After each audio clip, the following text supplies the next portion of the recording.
Hello, and welcome to everyone who's a fine friend of physics.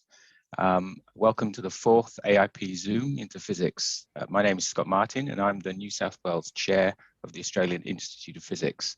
The AIP proudly promotes the role of physics in research, education, industry, and the community. I think what we do is we boldly battle the forces of unreason with careful observation and statistically significant analysis.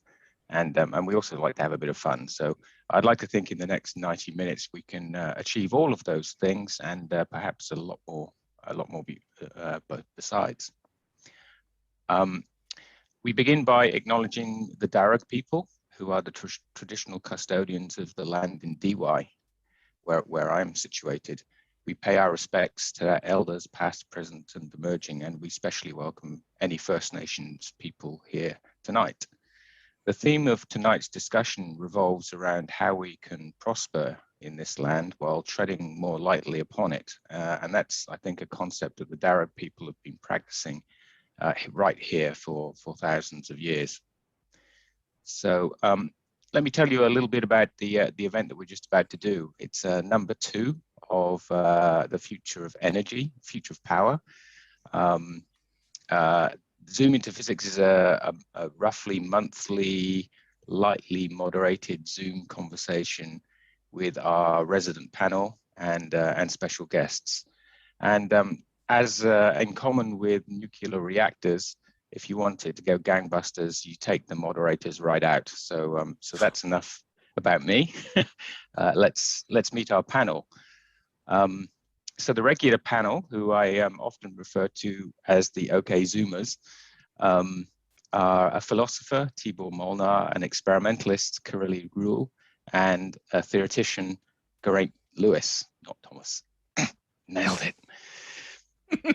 I'm going to ask them to introduce themselves, and when they do so this month, I'm asking them to answer a question, and that question is, what is the appliance or machine that you've owned which gives you the most satisfying energy efficiency halo, and which inefficient article is your guilty pleasure?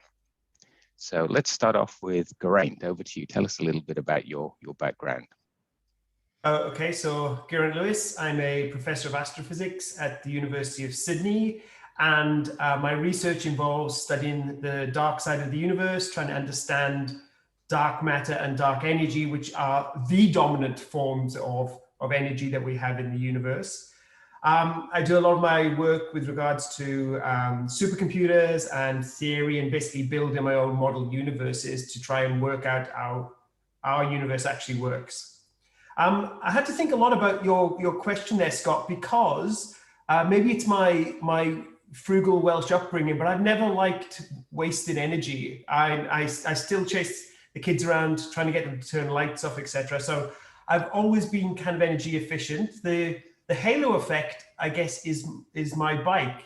Not that I get to ride it very much, but I do like the fact that you can transport yourself around relatively efficiently using your own body power. But I mean, it's not an appliance, but I also think walking is a pretty efficient mode of transport, and when it comes to getting from here to there. Guilty pleasures. I don't have a guilty pleasure. I just have guilt. So I don't think I can point to a particular thing that I like having that wastes a lot of energy. And I'm one of those that would rather wait for a day for my clothes to dry in the air than put something into the dryer, if I can help it. Thank you very much. Kirrily, let's go to you next. Hi, I totally agree, Geraint. I will always let my clothes air dry as much as possible. So I'm Kirrily, and I'm a condensed matter physicist working at ANSTO. So I'm a neutron scatterer. So I use the neutrons that we create in our research reactor at Lucas Heights to investigate the properties of materials. And in particular, I think my passion is looking at magnetic materials. I think I started last month's energy forum, I guess, talking a little bit about my belief as a physicist is that everything is made up of energy. You know, we can discuss energy in many forms, and so this topic is quite close to my heart. You know, what sort of power can we use going into the future? You know, a lot of what Geraint has just said resonates with me in terms of trying to keep things efficient. You know, if I was to say what device I think is very energy efficient and that I love the most, it's probably my little Italian espresso maker. So many people now have these pod coffee machines, and that just drives me insane. Sorry if you enjoy pod coffee, but you know, nothing beats sticking a Italian espresso pot on the stove. And I can see Sam is a man after my own heart when it comes to guilty pleasures. I actually have a very similar blanket, Sam, but mine's electric. So this is the way I keep myself warm in my home office over winter, with my electric blanket. So yeah, that's my guilty pleasure, I'm afraid. Thank you, Kirrily. And finally, for our permanent panel, Tibor. Thanks, Scott. Yes, my name is Tibor Molnar. I'm a philosopher of science at the Department of Philosophy in Sydney University, or at Sydney University. Very seldom at Sydney University these days. I haven't been on campus for maybe close to a year. My favorite energy-saving device is probably my brain. If I think about it, I've got a 60 teraflop supercomputer in my head, and the whole thing runs on 20 watts. Now, there's nothing I know on Earth which is more power efficient than that and can compute more efficiently than that can. So that's got to be my winner for the #1 power efficient device that I own. The luxury, the energy wasting device that I have is called the nephew, who rides around on a Harley and drives a big truck. I offer no apologies. There's nothing I can do about it, but that would be my guiltiest pleasure. Thank you, Tibor. Before we started doing these Zoom things, I was already really impressed with these three people. But over the past few months, since we've been doing it, I've been blown away by their encyclopedic expertise on pretty much every topic. There's just, you can't find one that they're not expert on. So I'm simultaneously enthralled and delighted by the feelings they invoke in me, but I'm also slightly resentful for the sense of inadequacy that they induce in me. But anyway, it's all good fun. So let's turn to our special guests for this topic of power. And I see not all of our speakers are here, but that's all right. We certainly have enough. So thank you, Warren, for joining us a second time. Tell us a little bit about yourself, please.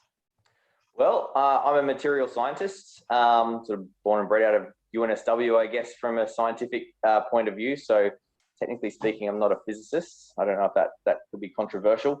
I had a silly idea during my career of doing a business degree. And since then, I've been in the business of starting businesses from, science breakthroughs and research groups. So Hb11 Energy would be my third, certainly the most exciting. It's pushing a research program in the direction of hydrogen boron fusion, where the real value is it's fusion energy. And if we can get it to work, it's a neutronic fusion energy. So think nuclear energy with nothing bad that anyone associates with nuclear energy.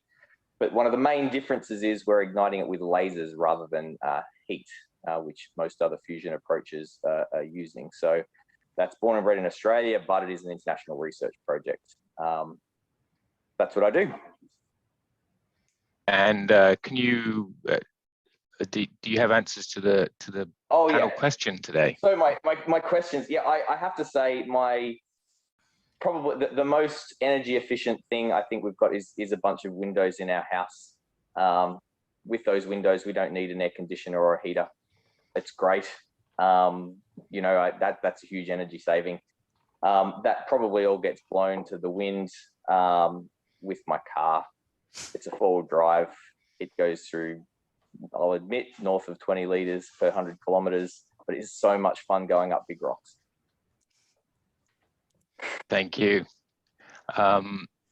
for the first time tonight, I'd like to welcome Fred to the call. Fred, can you say a little bit about yourself, please? Thanks, Scott. Yeah, excited to be here. So I'm a research scientist with the Energy Systems program of CSIRO in Newcastle. Before I continue, I just want to give a disclaimer here that I'm not here in any professional capacity. Any opinions I voice today will be my personal ones and they do not reflect on CSIRO's stance on these matters. So that being said, I said I'm a scientist, but I'm actually an engineer by training, and I think there's an inherent contradiction there possibly. So I'm specialized in power systems. The research I do relates to the development of decision support tools for grid operators, enabling them to deal with higher amounts of variable resources, including renewables, while keeping the cost low and reliability high.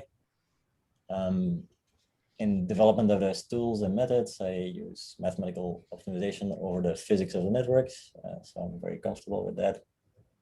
Examples of problems I'm trying to solve or trying to contribute to include like things like how do we dispatch batteries to support the power network itself, like avoiding congestions, keeping in mind like that we have to represent all the physics of like phase angles and yeah, stuff like that. I guess on the panel question, the answer I prepared is they're somewhat similar to Tibor's. So I keep being blown away by like the improvements of in energy efficiency of like computation in general. Like the mobile CPUs used today in things like iPads and iPhones, they're just mind-blowing in terms of performance, definitely keeping in mind that they're running off tiny batteries. Essentially, you're holding the world's fastest supercomputer in your hand from like 20 years ago. And back then it would have consumed something in a megawatt range. So those orders of magnitude difference blow my mind. And like Geraint, I think my guilt, I don't have a guilty pleasure. I feel mainly guilt when energy efficiency is not achievable. So whenever I think I see electricity being turned into heat, it feels dirty. So that's my short introduction. Back to you, Scott. Thank you, Fred. Is John on the line? I don't see him.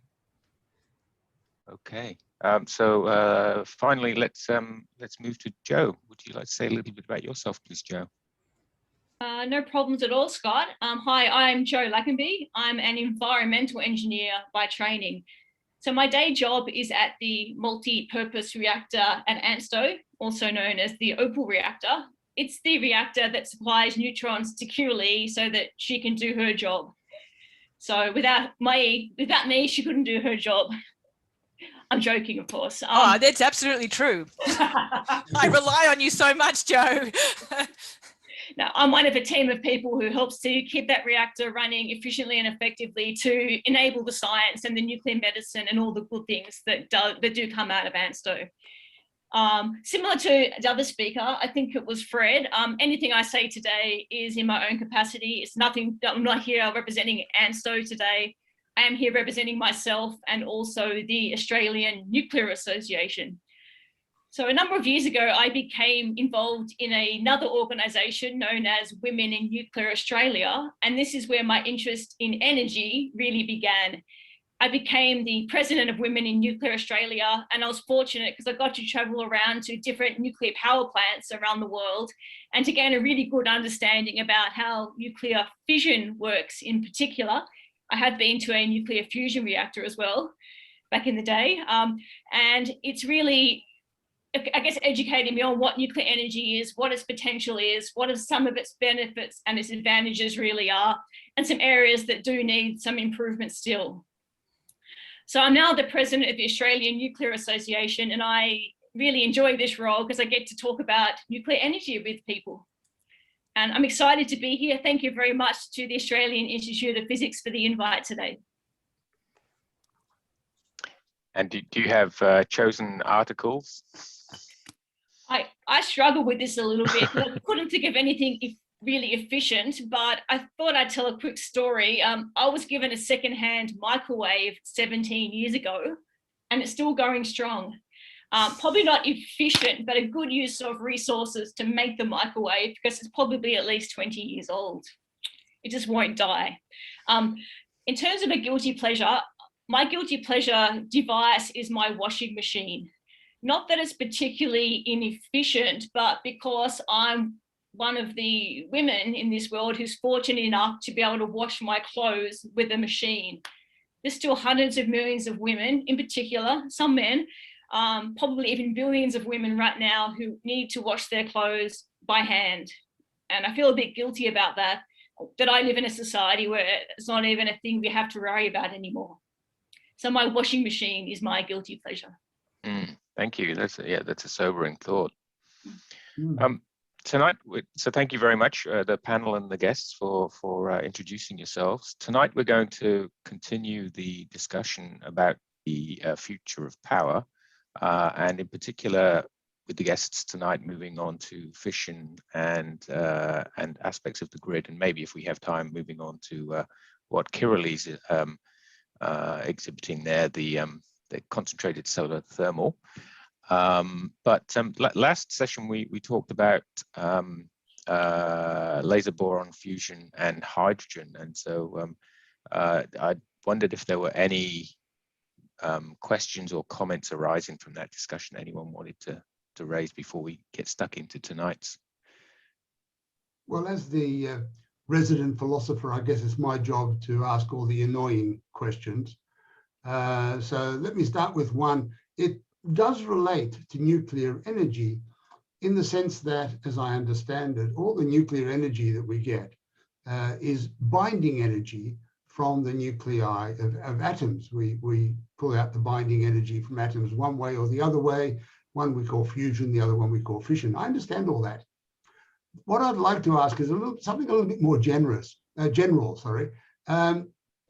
like to know how I am to understand the notion of, or the concept of, the mass of a proton, when the mass of a proton is not a property of the proton, but is a property of what happens to be next to it, because the mass of a proton is different inside a helium atom or an iron atom to what it is if you have a free proton. So I'd like an expert. There's lots of experts here. I'd like an account. This is a question I was asked by one of my students, and I couldn't answer it.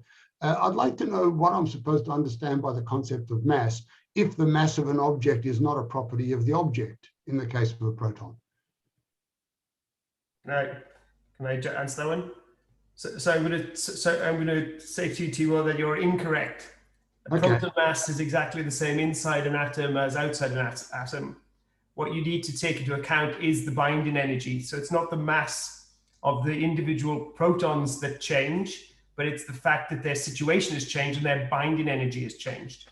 So the masses of protons don't change based on their circumstance. Okay, I would understand that, and I'm ready to accept it if the mass of a helium nucleus was heavier than the mass of 2 protons and 2 neutrons. But I don't know how to make sense of it if the mass of 2 protons and 2 neutrons is actually less than the mass of individual protons and neutrons. Because otherwise what I have to say is binding energy has a negative mass or something, and I don't understand what that would be. I wrote a little blog post on this very topic not that long ago, and I'm going to put it in the chat right now. We could spend an hour talking about it, but binding energy is negative. I'll put it in the chat and you can have a read. All right, okay, happy for that, thank you. If I understand it, I'll tell my students. Okay. I've got no idea. Moving on. That one definitely lifted the tone of the whole thing. That's fantastic. Yeah, we're really serious scientists here. What's your answer, Scott? How would you answer it? I have no idea. I didn't even know they were different. Oh, okay. Yeah, I haven't done the experiment, but they're probably not that different though. But yeah, philosophically, it's a very interesting question. There's about a 0.9% difference. Oh, that's huge. Yeah, it is huge. Considering that we know the mass of a proton to 15 decimal places, That's no statistical error. It's a serious difference, which is why we get so much energy out of fusion and fission, because you work out the energy equivalent by E equals mc squared. You get quite a lot of bang for your buck. But it is about 0.9% between the lightest and heaviest, the hydrogens and uraniums, and iron and nickel, which sit at the bottom of the scale. Mm. Oh, hello, John. I see that John's just joined us. Hi, welcome. We've done some introductions already, but we've only just finished that. So maybe could I invite you to tell us a little bit about yourself, please? All right, I'm John Harries. I'm Secretary of the Australian Nuclear Association. I've had about 30 years worked at ANSTO with various things like the reactors. I worked on HIFAR, worked on radioactive waste, worked on uranium mining rehabilitation. And I guess now with being part of the ANA, I'm involved with putting various submissions into government to try and say that nuclear should be a viable option for Australia. I agree. I'm interested to know how that's going, if that's a topic for now or later. Sorry, you're saying that's a question? So briefly, a few seconds on politics. How are those conversations going? What's the reception? Reception is quite good in most of the politicians, but they're still very nervous about even opening the discussion up. Is quite. You talk to people individually, and they all say, "Well, nuclear should have a role or could have a role. It should be investigated." But when they get to the public statements, they're very much on the back foot and saying, well, we won't think about it just yet. Yeah, fair enough. Thank you. So just to reiterate, this is very much a sort of dynamic and open conversation. So really encourage anyone present to voice a comment or ask a question, either by unmuting yourself or just as Peter has just done, by putting something in the message. The message says, Warren mentioned that deuterium and tritium is relatively short supply or hard to get. What is the situation with supply? So again, I would not call myself a world expert at this, but I do know, I'm familiar with the area because it relates to the value proposition of the proton boron fusion. Deuterium is not in short supply, tritium is. I believe the reason it is because it has a short half-life, and it's a bit of a nasty material, so it's difficult to store and all the rest. That's the short answer. Okay, thank you. So our first topic for tonight is to talk about nuclear fission. So we have at least 2-3 experts on this on the call. So maybe I could invite someone to sort of lay out the vision splendid and make the case for nuclear. Where are we with it? What's changed in the last couple of decades, and why should we be doing it now? Who wants to take that one on? Joe, why don't you jump in there? Yeah, good idea. Geez, I'll start. It's such a big topic and such a big question. So I'll start talking, and John and someone else, please jump in if you have something to say. If you look at the history of nuclear energy, it all started in the 1930s, where nuclear fission was discovered. It was a massive, amazing discovery. It was the first time that they proved E equals mc squared experimentally. Massive discovery at a terrible, terrible time, because we all know what was happening in the late 1930s. So back then, the scientists had two options. They had let's go start a nuclear power program, because this is amazing how much energy we can get out of splitting uranium atoms, or let's go and make weapons. And we all know what happened. But following on from the war, there was a lot of nuclear scientists around, and they had so many different options for nuclear reactors. So they put the bombs, or they continued on with the weapons research, but also said, how can we convert this into cheap, reliable, clean, not clean back in those days, abundant energy? And that's really where they turned a lot of their attention. It's interesting because of the first nuclear reactor to generate electricity was what's known as a sodium-cooled reactor. It lit up 800 watts of light bulbs. Pretty impressive stuff. The next one was a light water reactor on a nuclear submarine, a different kind of reactor completely. Then we moved on to Russia, where they had a light water called graphite moderator reactor. And they're the first ones to connect a reactor to a power grid. And then we moved to the UK, where they're the first ones to put a big reactor onto the grid. This was a gas-cooled graphite moderator reactor. So 4 firsts, 4 different reactor technologies.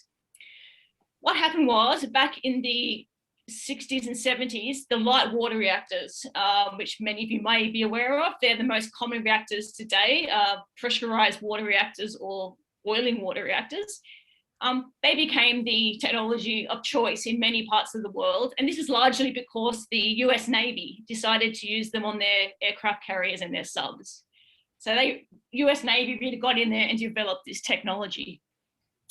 There were lots of other different designs available in the 50s, 60s, and 70s. But the light water reactors really became dominant around the world, except for in Canada. Canada has their own design, and the UK has another design. So there's still plenty of other designs around, but the light water reactors really came to dominate, and they still dominate today. What we're starting to see, though, is some of these light water reactors can be relatively expensive to build in certain parts of the world. Some parts of the world are building reactors really cheaply, on time and on budget. Other countries are struggling a little bit, such as the USA or the UK. And this is mainly because they haven't built any light water reactors in decades. So what the nuclear industry is looking at, and have been for the last decade or two, is how can we look at the technology that was around back in the 50s and 60s, have another look at some of that technology and work out a way where we can develop it to make it more cost effective to build in the first place, so it's competitive with fossil fuels and other low carbon technologies. So financing, how can we make these things cheaper to build? How can we make them safer? Now, I hate using the word safer because nuclear energy, nuclear fission, is actually one of the safest forms of energy currently available. The misconception that it's not. How can we make it more sustainable from the use of uranium perspective and through generating less nuclear waste? And how can we make it more proliferation resistant? So trying to reduce the amount of materials that might get diverted for bombs. Anyway, so this is what's kind of kicked off the more recent advanced reactor studies and R&D around the world, which is where the nuclear industry is probably going in many parts of the world over the coming decades. And so is the future of nuclear reactors, what the mental picture that we already have, big sites with lots of security, or I've read a little bit about sort of small modular sort of shipping container size things. Is that a reality, or which one do you think's the way to go? It depends on the country and the situation. So in China, for instance, they're building a bit of everything at the moment to see what they want, but they need so much energy. And to China, all sizes make sense, but the big ones in particular do make a lot of sense. A country like Australia, where most of our current coal fleet are in the hundreds of megawatt range, is my understanding, to replace several coal-fired plants with one large nuclear plant, it becomes tricky when you need to take that plant down for maintenance, for example. So in a country like Australia with smaller grids, a smaller reactor would make more sense. There's also microreactors down in the megawatt range, which are being designed for mine sites, remote communities, and they're plug and play. So you plug it in, you leave it there for potentially decades, and you remove it and take it to a factory to refurbish it, and you put a new one in. So really tiny, into the small modular type size, up to sort of 300 megawatts, up to your massive things that get up to 1.7 gigawatts is the largest reactor currently available. So it depends on your context, depends on your country, what you want it for, so many different options. Yeah, thank you. Please, everyone, jump in with questions or comments and anything anyone wants to add. Yeah, quick question for Joe. Are the little ones more efficient than the big ones, or are the big ones more efficient than little ones? In terms of, if you get 100 little ones and put them together, do you get more power than you get out of one big one, say? Well, How does the efficiency work out? how does the what work out? Sorry, the How efficiency? does the efficiencies of the different sizes work out? That's a good question. One of the ones they're trying to design is called a high temperature reactor. It will be more efficient because it's operating at a higher temperature. It'll push up into the 40% efficiencies. Most reactors today are probably 30 to 35% efficient. Mm-hmm. I think the small ones will have the same efficiency as the big ones. Correct me if I'm wrong, John.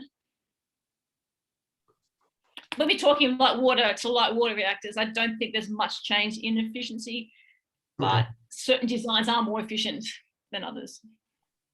What does efficiency mean with a nuclear reactor? I mean, is it, you know, the percentage of the available energy that you come out? Because, you know, there's not so much downside, is there? I mean, if Warren's four-wheel drive was driven by a nuclear reactor, it's not going to emit more particulate carbon or carbon dioxide. So does efficiency actually matter so much with a nuclear reactor?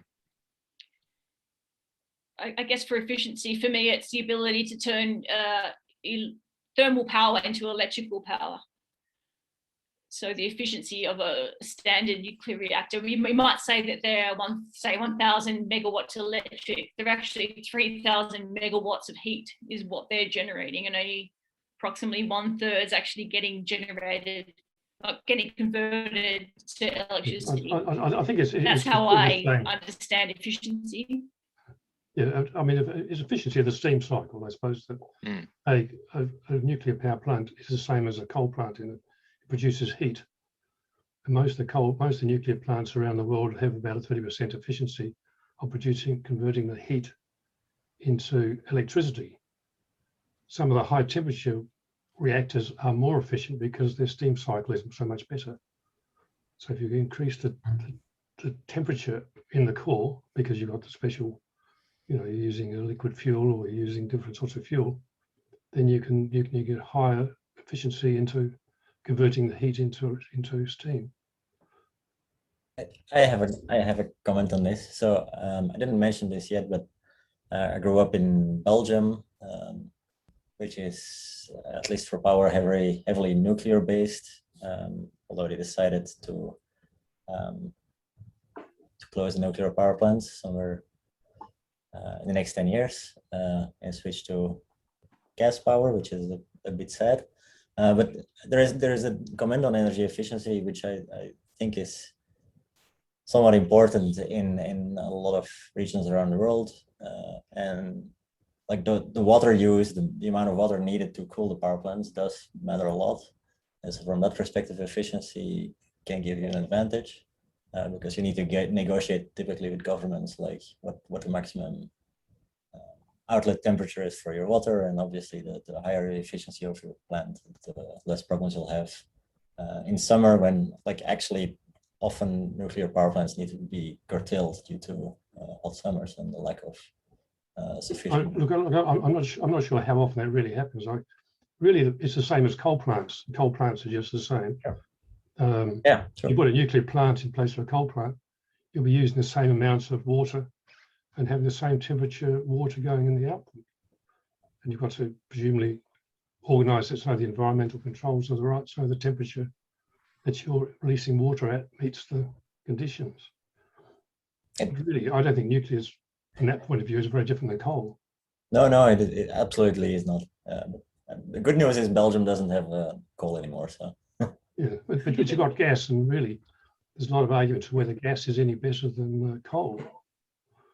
If you take fugitive gas emissions into consideration, sure. Gas is a big emitter of carbon dioxide. If you want to go to net zero, you've got a challenge. In principle, gas should be more efficient because you get more kilojoules per kilogram of carbon out of gas than you do out of oil or coal. But you're right. There are other problems. There's methane emissions and various other things that are unpleasant. But in terms of pure bang for buck, I think you get more energy out of a kilo of gas than you get out of a kilo of coal. Well, that's true. But you've got to extract your gas, and you've got to ship it in a lot of pipelines, and you have fugitive emissions all the way through. Yeah. Sure. Which is methane, which is bigger problem for greenhouse gases than carbon dioxide. Yes, that's correct. I have a question for Fred.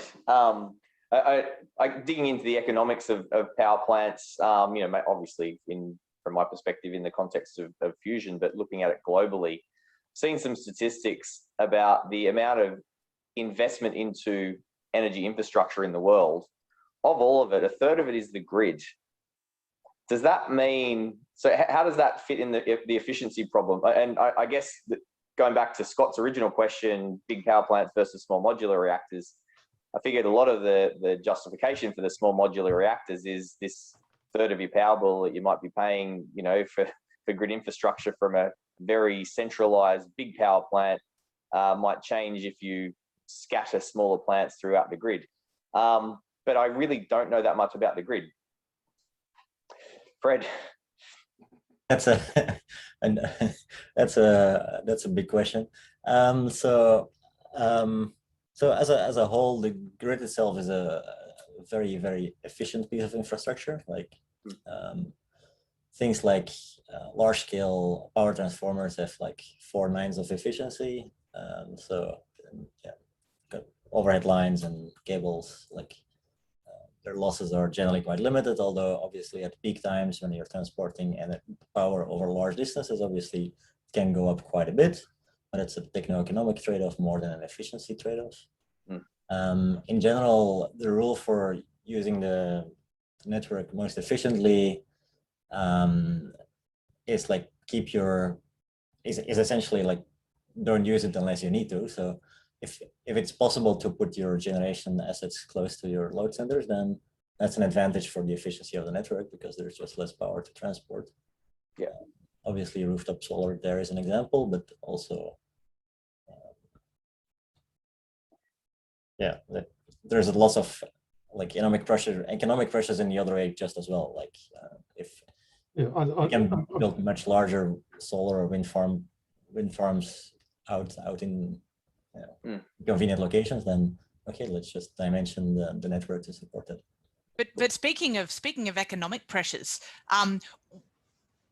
if we have say 10 modular reactors or smaller reactors that have the same power as one large reactor, what is the economic cost difference between setting those up? Obviously, you've just mentioned, Fred, that there is a benefit in terms of what's happening to the grid and how much infrastructure in that sense needs to be developed. But what about the costs of actually setting up sites for these modular reactors relative to just making a big one in one spot? I think it'd be horse and horses a bit in the sense that the advantage of a small one is you can build a small one quicker, and so you can have some of them already generating electricity and earning money while the balance are being built. Because some of the small modular reactors being designed at the moment are to have multiple modular reactors in one larger facility. This Westinghouse has developed a modular reactor which actually sits in a container on the back of a semi-trailer, and you can deploy them in a matter of days and fire it up, and you can supply maybe 80 to 100 houses or something with nuclear power for electricity for 20 years. And then you just put it back on the container, back on a semi-trailer and take it away again. So I don't know how difficult they are to make, but certainly out in the field, they look like a lot easier than building big grids to distribute power. Do you know about those, Fred? Look, I don't think they've been really commercially available, anywhere near being commercially available at the moment. Oh, really? Not yet. Okay. Not too far away, but probably talking at least 10 years. Oh, okay. I've seen ads for them already.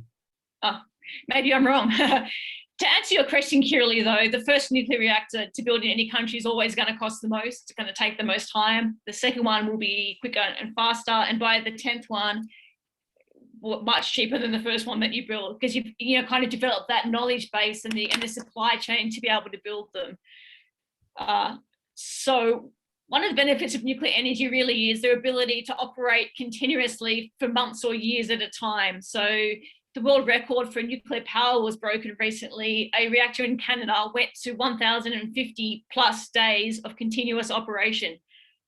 So this is all with zero carbon. So how much are they going to cost? Depends on the model, depends where you're building it. Unfortunately, there aren't too many countries who have built the small modular reactors yet, but some of them aren't too far away. Some have been constructed, some are in operation. There's so many options for these things, and that's what makes it quite difficult to talk about, because we're not talking about one particular technology, we're talking about many different options. There's actually 70 to 80 designs for small modular reactors being developed at the moment. So 70 to 80 different designs. It's crazy. It means there's lots of opportunity, but again, the first companies to get their reactors to commercial viability are going to make a lot of money out of it because they're going to get in there first. Yeah, thanks. Quick question for Joe, if I may.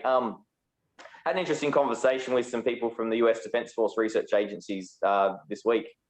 One of the points they made, for small modular reactors is basically follows 9/11 and the safety and fears that they had with, what if someone runs a plane into a nuclear reactor?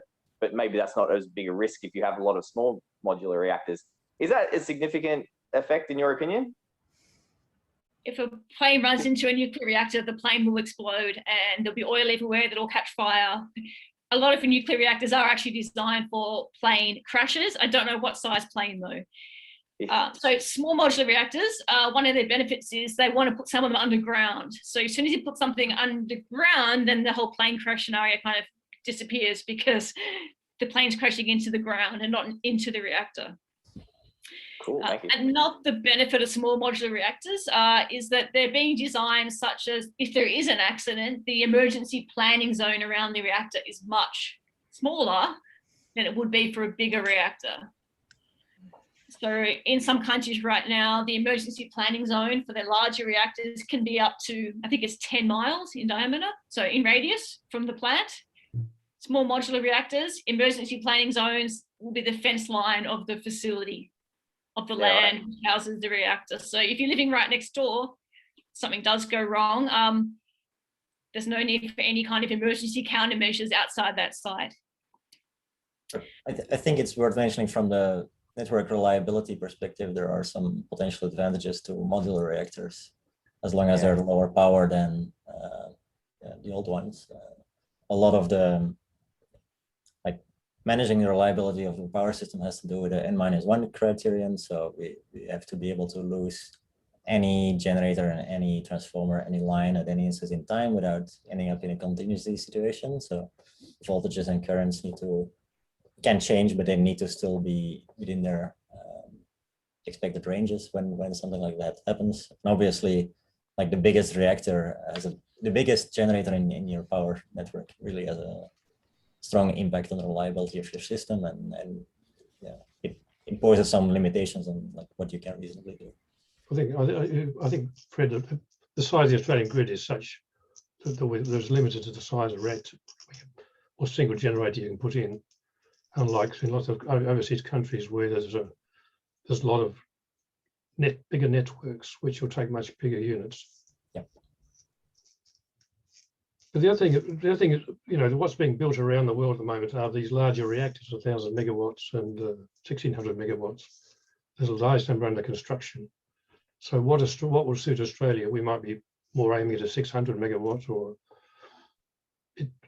what would be suitable Australia still has to be decided, but it doesn't necessarily have to be a small modular reactor. No, that's fair. But like you said before, John, could you imagine that, just say the Australian government say, yep, okay, let's go nuclear, that our first foray might be a couple of small modular reactors to show that it's, proof of concept, it's working well. Let's start using that power, start generating, this carbon-free power while we're building something like this 600 megawatt reactor. Could you imagine that sort of scenario? Yes, certainly yes. And I don't think we'd expect the government to some point suddenly say, we're going to go nuclear. What we want at the moment is for the government to say nuclear is not prohibited, present in Australia, nuclear is prohibited. And it's a whole technology, regardless of, you know, the different models and what's there. So what we really want is to remove the prohibition so that we can probably have a proper discussion, not for the government to suddenly say, we're going to go nuclear, but that proper studies can be carried out as to how it would fit into the Australian grid. Well, the political reasons for the prohibition are at least these two. One of them is the risk of weapons grade uranium or something being made in a reactor, and you can't trust people not to make bombs out of it. And the other one is that there's a risk because it might melt down and cause a disaster. Everyone's still got Chernobyl and Fukushima on the brain. So I can understand why politicians are resistant or reluctant to allow nuclear reactors.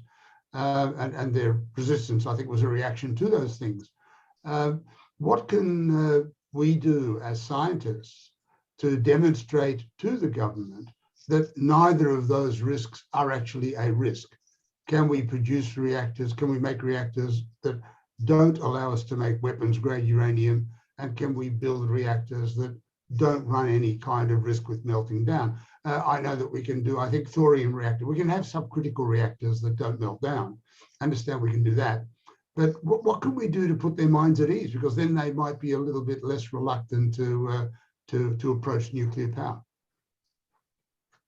Well, can I jump in? What one really needs to just look at internationally. You look at the international experience with nuclear reactors. I mean, why Australia suddenly has this particular prohibition of nuclear, which the other OECD countries don't have, that they've looked at and said, look, most of the nuclear weapons countries didn't have nuclear power before they got nuclear weapons. Nuclear weapon programs have been very different. And Australia's had a very strong non-proliferation profile for so long that if Australia can't manage the non-proliferation side of it, then I think I would be very surprised. We downplay ourselves. We think that we've got the technology, we've got the capability, we've got the engineers, we've got the scientists. We can do these things.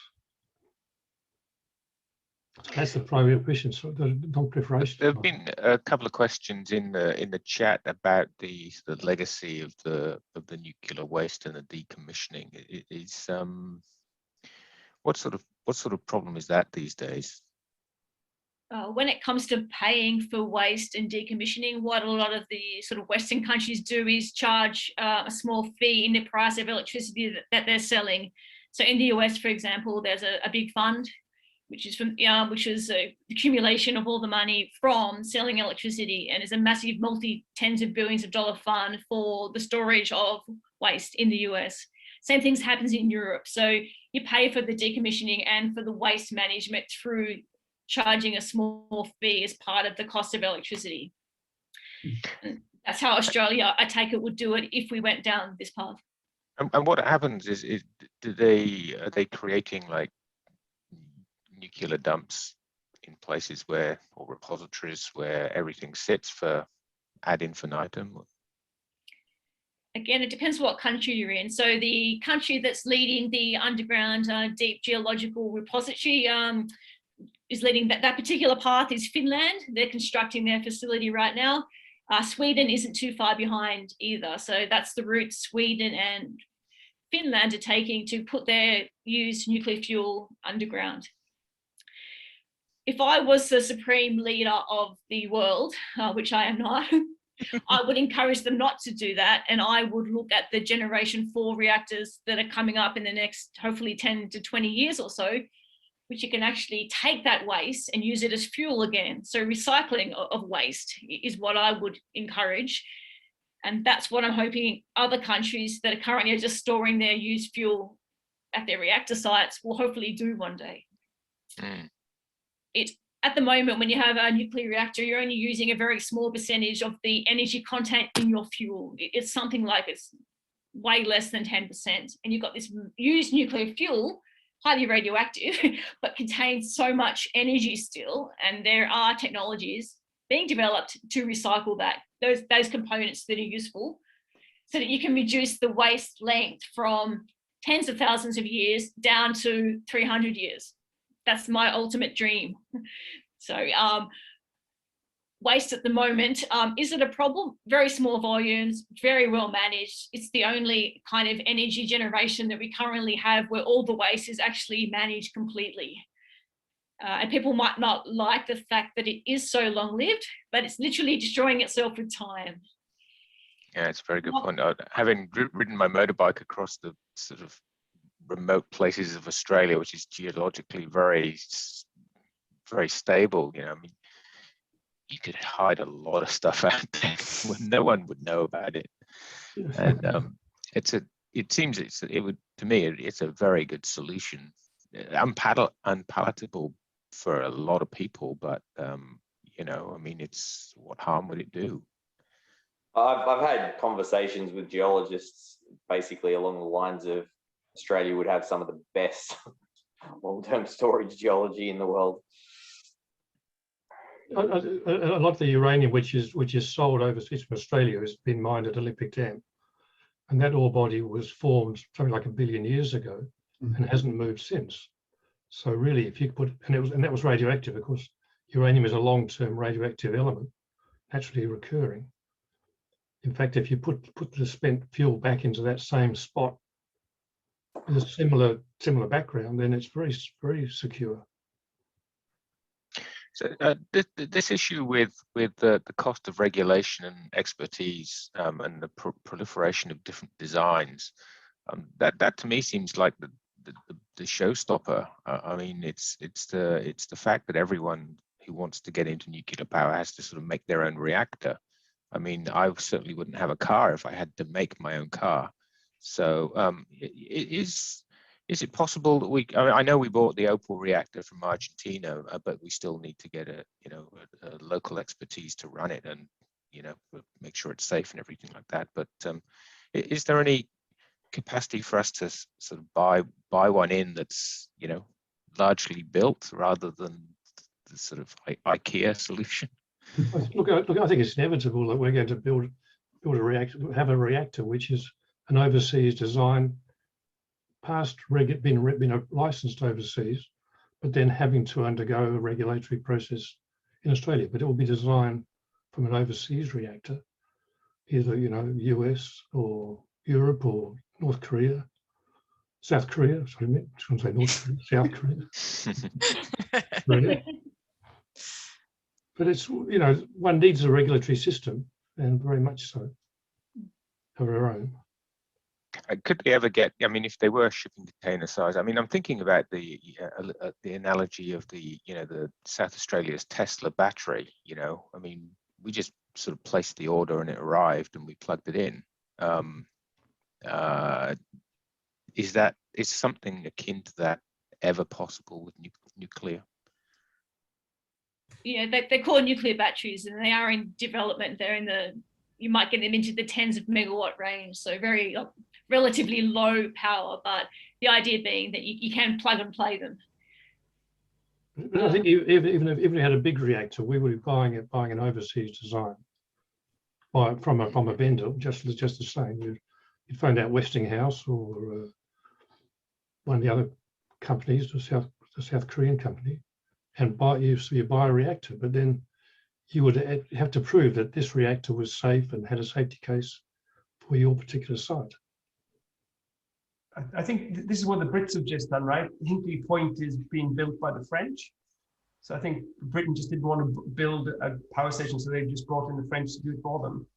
And I think there's lots of countries around the world who are buying them from China. Is that right? I'm trying to remember. But you can get people in to build your nuclear reactor. Russia likes building them in other countries, South Korea, in the United Arab Emirates. Who else is building overseas? Quite a few countries. Was the city building one in Bangladesh and Turkey from the Russians? The Russians are building. So another question, just to throw a curly one out there, and I think this is something that Peter has raised in the chat, was, okay, again, we decide we're going to start going nuclear, but how much of Australia's energy needs could we service through nuclear, given that only 10% of the world's energy needs are covered by nuclear at the moment, how much of Australia's energy needs could we say, okay, coal's gone or fossil fuels are gone altogether? Or is it sort of, we have to have both? We could power Australia 100% by nuclear if we so decided to. I don't think that's a good idea personally, because just like a workplace, I think a diverse range of low carbon technologies would be good for Australia and any country. You don't want to put all your eggs in one basket, no way at all. So could we do it 100%? We could. I don't necessarily advocate for that. China, I think, is looking at about 28-ish% of their energy mix by 2060 being nuclear, and they've got a 2060 net zero goal. So they're looking at sort of the high 20s. Other countries, not sure on their mixes, but I don't know what the ultimate mix for Australia would be, because I think in windy places, we need wind. In really sunny places, we need solar. We need to limit the fossil fuels as much as possible. And in my personal opinion, I think we're going to need nuclear in Australia. My opinion, not that of my employer, one day. And again, it's up to the people of Australia to decide how much, but with someone who's interested in this with a good knowledge of the tech and the sort of overall benefits of the technology, I just want to talk about it more and more. And there's so many good questions. I know I've gone off topic here, but I'm trying to read the questions at the same time, and too many things. What about you, John? How much nuclear for Australia?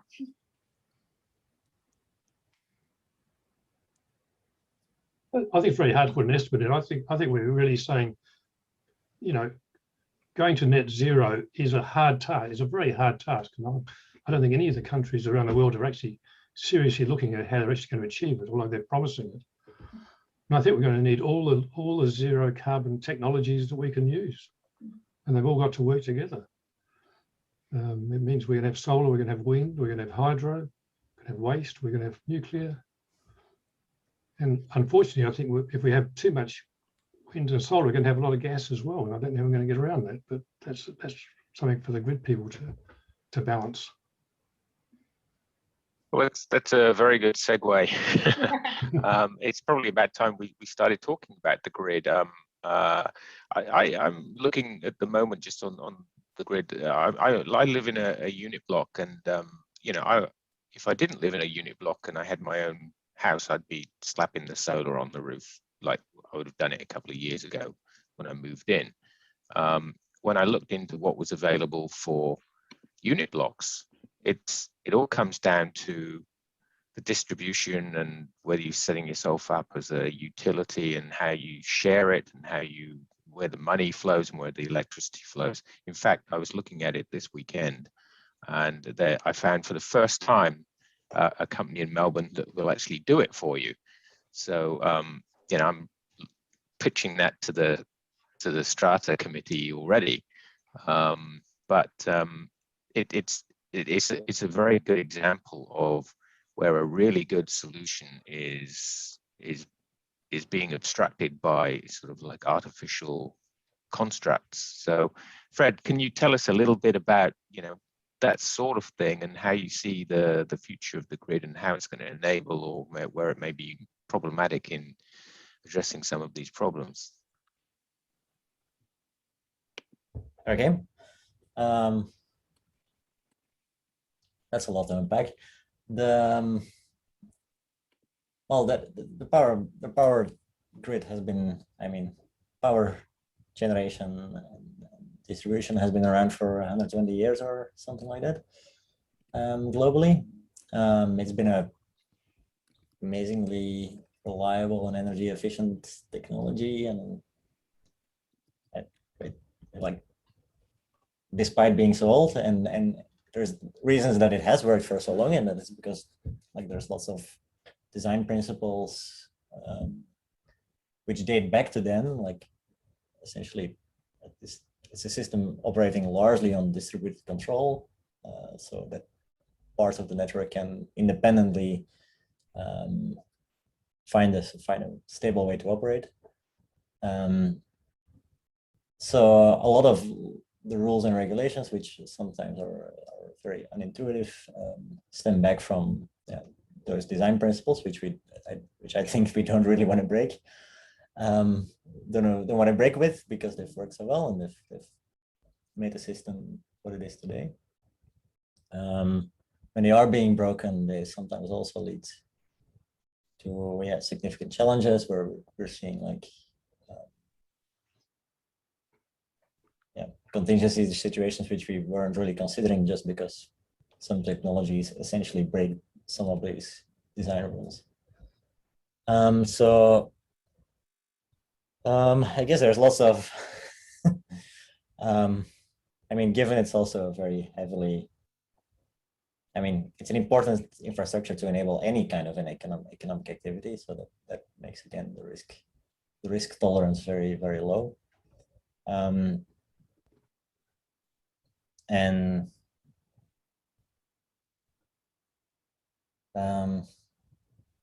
Yeah, obviously, like connecting apartment buildings, putting solar on the roof of apartment buildings is probably more of a social problem than a technical problem, and than even a regulatory problem.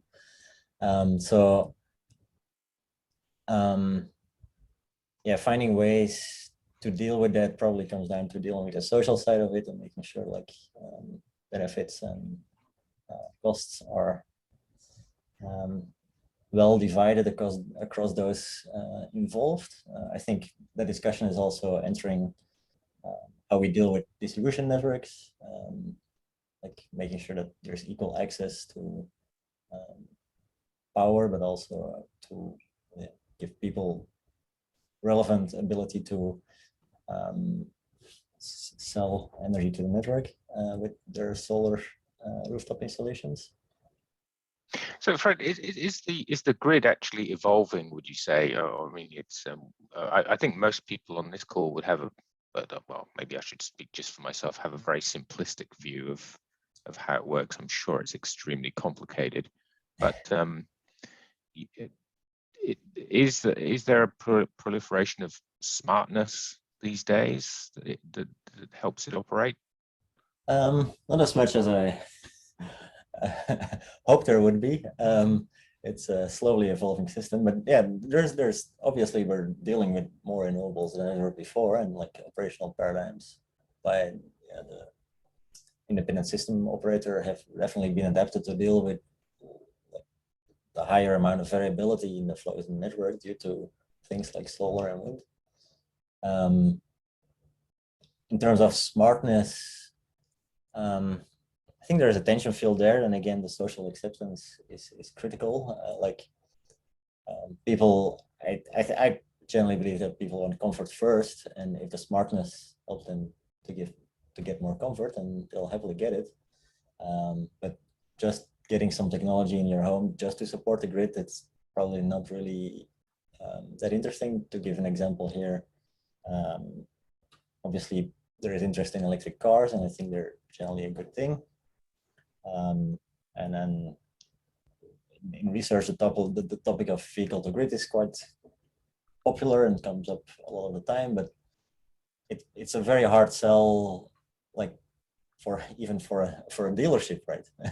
Like you're buying a car, but you're also buying a battery to support the network. Like that's why? Can I add a comment here, just with throw a bit of a spanner in it? That I'm really impressed that actually the grid works and hasn't fallen apart with all this, the way it's got these challenges. Yeah. But apparently in South Australia for the past 3 months, there have been very high levels of negative prices of electricity on the grid between the hours of 10 a.m. and 3:30 p.m. There's been negative prices. The wholesale price of electricity has been negative. Yep.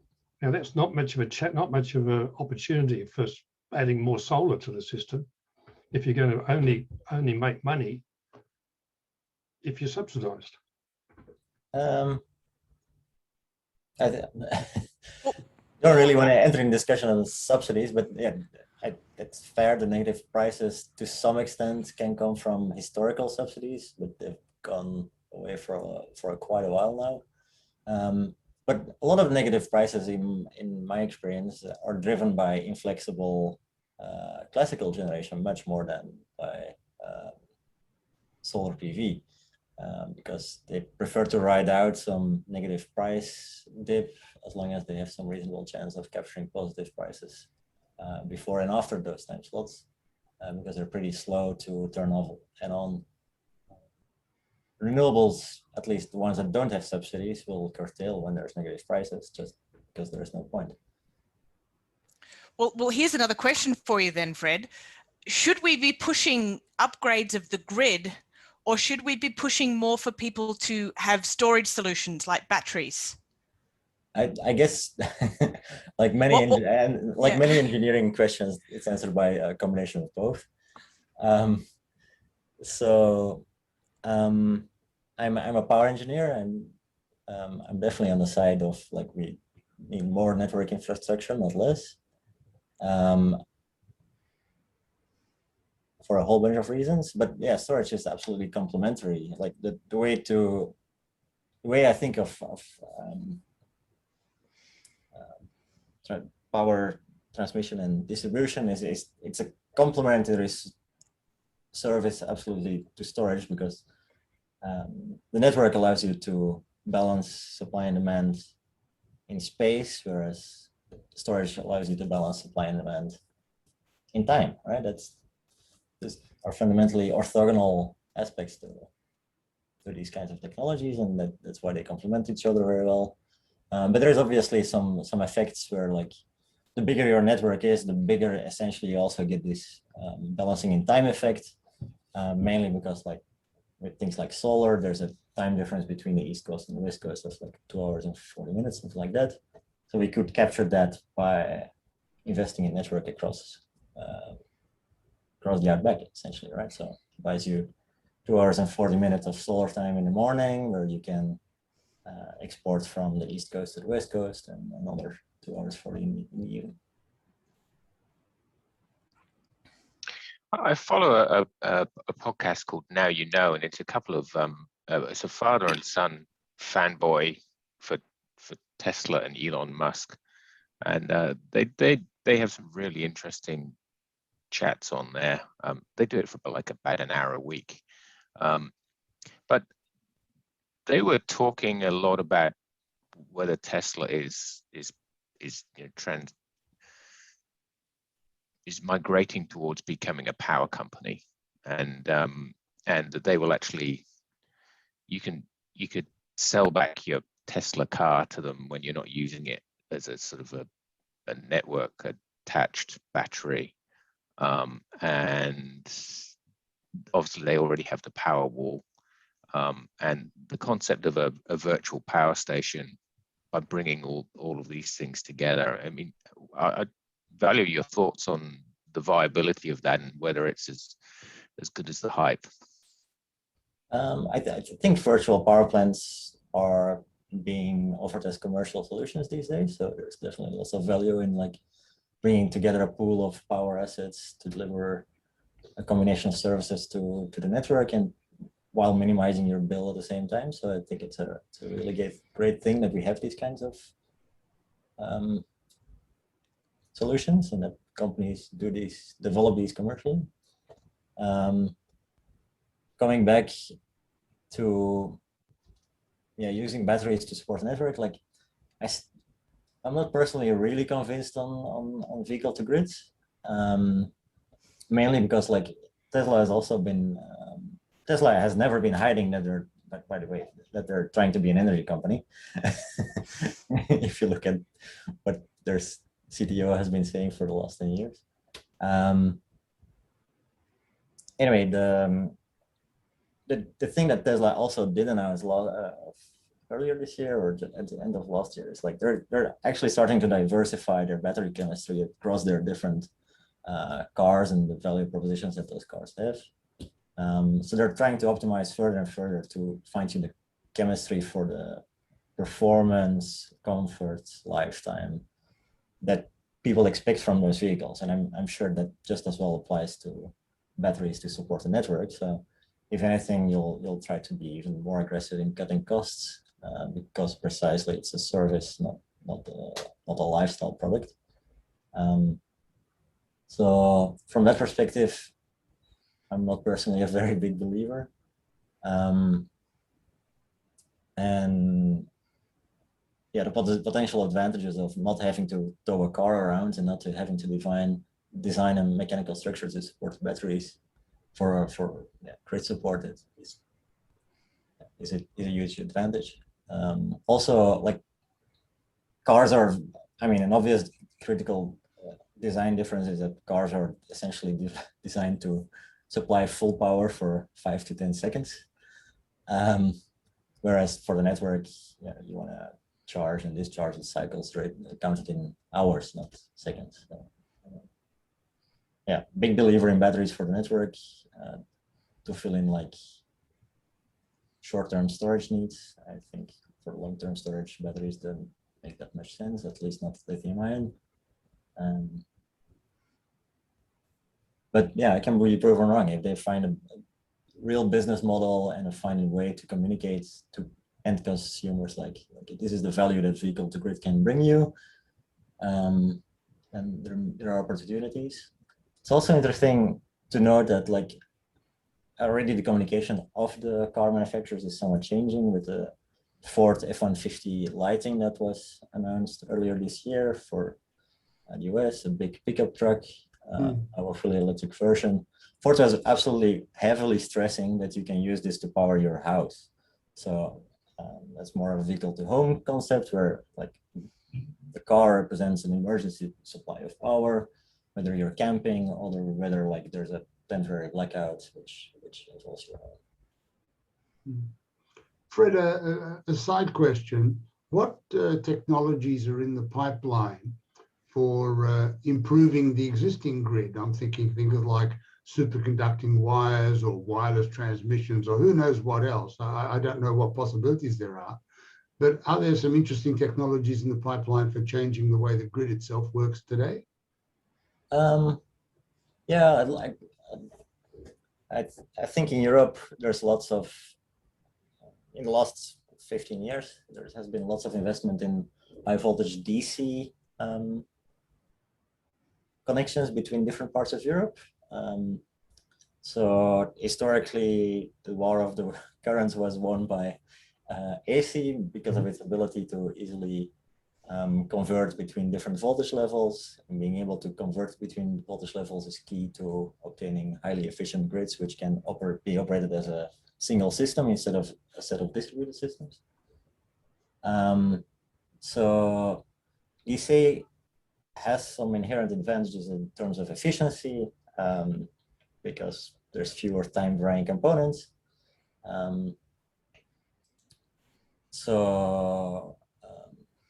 Like there's losses due to induction, stuff like that. Obviously, converting between AC and DC at a large scale is a huge technological challenge that was like, where a lot of progress has been made in the last 15 years. Essentially, they used to have very old power electronic converter techniques until not so long ago, whereas these days, the new ones, they're using actually similar power electronic designs as they're using in solar PV inverters, like same kinds of components, which you can put essentially now in any power network where you used to only be able to connect high voltage DC converter stations to very, very strong parts of the network. So for example, the HVDC link between mainland and Tasmania that we currently have is one of those that requires a lot of short circuit power available at the converter station, at both ends of the converter station, at both ends of the line, at both converter stations. So that was a bit of a historical challenge, but that's been really addressed in the last 10, 15 years. So in Europe, it's being used to connect different asynchronous parts of the network. And it's also being used to connect underseas, because again, water in the vicinity of a changing magnetic field will eventually lead to a whole bunch of capacitive loading and highly increased losses, which you'll need to compensate for. So high voltage DC solves that problem as well. China has been investing a lot in high voltage DC as well for their internal network. They're talking about global grid concepts where they're trying to interconnect power across the globe with their own HVDC technology. So I think that's a pretty exciting thing. There's obviously a second interconnector being discussed between Victoria and Tasmania, which would be one of those which would be one of the newer technology ones.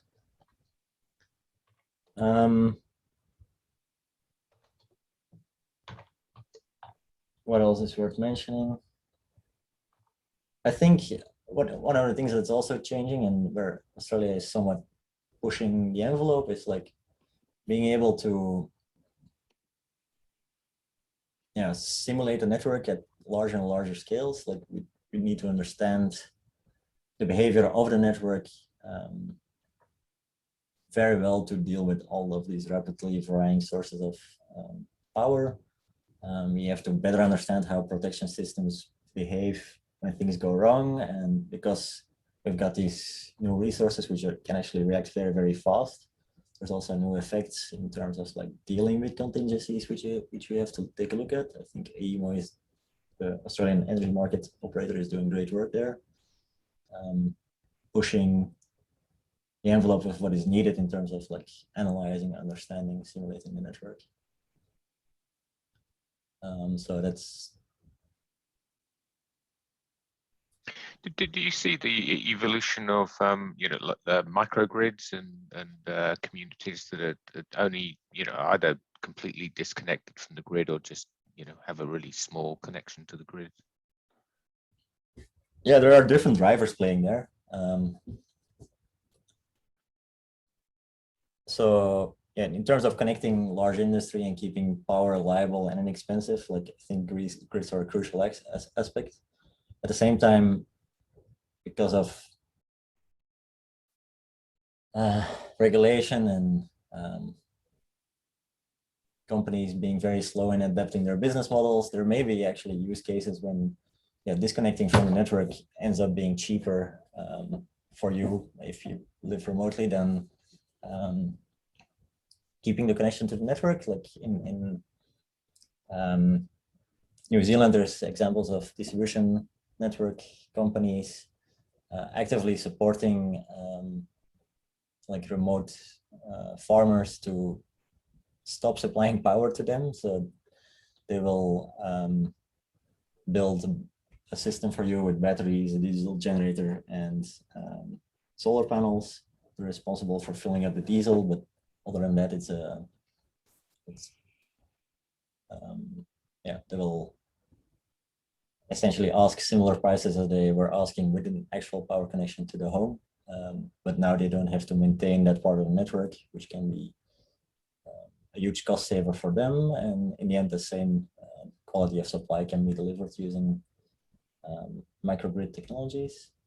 On the other hand, there's also some social change, I think, happening due to rooftop solar. Like people are somewhat getting fed up with the power companies and like somewhat like personally invested in like saying no to them. And the cheaper batteries become, the more people will be able to make those statements without really having to incur any penalties financially or comfort-wise.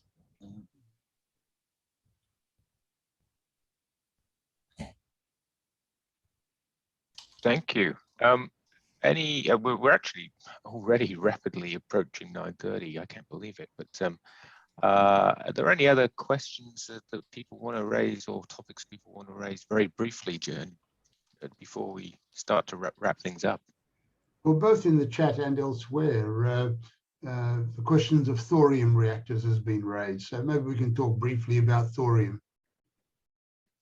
Yeah, go ahead. Well, I'm not the expert. I thought that was an offer. I'm going to lob in the question and say what's so wonderful or not wonderful about thorium reactors.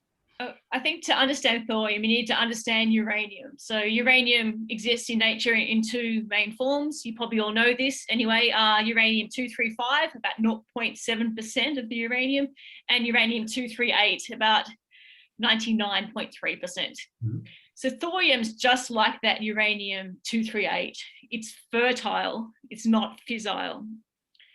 So with normal uranium fuel, you need to increase the proportion of the fissile uranium-235 to bring it to a level where you have enough to sustain that chain reaction. So thorium doesn't fission on its own. It needs to capture a neutron like uranium-238 can in a nuclear reactor, so then it can fission. So that's one of the main differences between thorium and uranium. Some uranium fissions, thorium won't fission. Mm-hmm. But there's actually, so it can fission once it's captured in a neutron. There are actually 7 reactor designs available today that could use thorium as their fuel in place of the uranium-238. So there's actually technologies that can do it today. No one does it because there aren't any sort of major, huge advantages of thorium over uranium at the moment. Yeah, not at the moment. There are some good things about it, like it is more abundant than uranium. But unfortunately for thorium, decades of research and development have gone into uranium technology. And there would have to be a lot of work done on the thorium cycles to make it a thing. But countries are doing it, like India is very, very interested in thorium technologies because it has a lot of thorium. But I guess the R&D isn't as well, nowhere near as well advanced, all the licensing side of things as the uranium is. Okay. Unfortunately, that was very short, wasn't it? I mean, I think some of us, the stuff we'd read, we thought thorium was the savior, and you've let us down. Oh no, I think somebody did ask in the chat, and I couldn't answer this, Joe and John. So maybe you could answer this. You know, if we built a uranium reactor, could we easily transition it across to a thorium reactor, or are the technologies really quite different that, you know, when you're building a reactor, you build it with the correct technology or the correct fuel in mind, you can't really flip and flop? I think you probably could. They are a bit different. Quite often, thorium has been used as a uranium extender. You can put some thorium into a standard reactor, and because you've got extra neutrons floating around in the reactor, it can then be used to convert it to uranium-233, which then will fission. So you can get energy out by adding some thorium around the outside of the reactor, and then then you're using it. But it's also being fired on with the uranium. Quite a lot of these thorium reactors, which in the standard design have required something like a plutonium source in order to get enough neutrons to get the thorium and to convert efficiently to the uranium-233. So it's really, the thorium is quite difficult. Quite a lot of people are talking about molten salt reactors because they're more neutron efficient.